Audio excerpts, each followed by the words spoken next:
Antigua and Barbuda at your very historic moment, a time that we will look back one day and really cherish.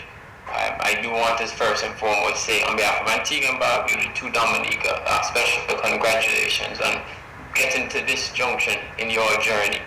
I know I have a short window, and I hope what I could do today is to just share a general oversight of our cannabis industry here in Antigua and Barbuda, share some of the learning lessons that we would have gone through, so that as you expand your industry, you can avoid some of the mistakes that we would have made, and also take advantage of some of our learning lessons and outcomes.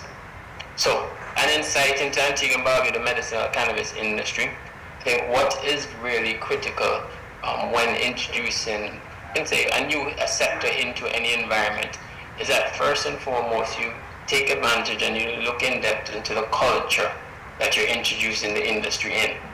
So in Antigua and Barbuda, we've really had a prominent Rastafari impact onto our local culture. Many people may even say that in every single household you can find a Rasta representative.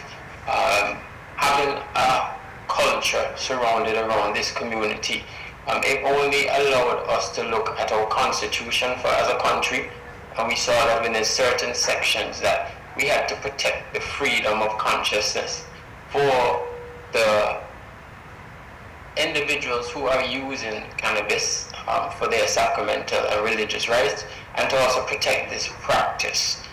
So in recent times, the Antigua and Barbuda government recording in progress would have then looked at the science that has been evolving behind medicinal cannabis.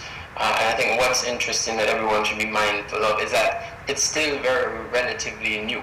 And I know as we go into the more scientific side of things and we see the in-depth knowledge and now research in the endocannabinoid system, a lot of the proof and the data and the science is there to support your introduction of policies and standards and regulations. So as a government and as a country, we took the science to also tie in with our cultural beliefs, our cultural practices, and to would have passed our Medicinal Cannabis Act of 2018, which set out the 6 main purposes: to ensure constitutional right to freely practice one's religion is upheld, the social justice benefits to the population, medicinal benefits to the population, economic benefits to the population, to definitely keep within the protocol of international drug conventions, and to satisfy the population's demand via a controlled and regulated market. So we're pleased that the Act would have been passed in 2018.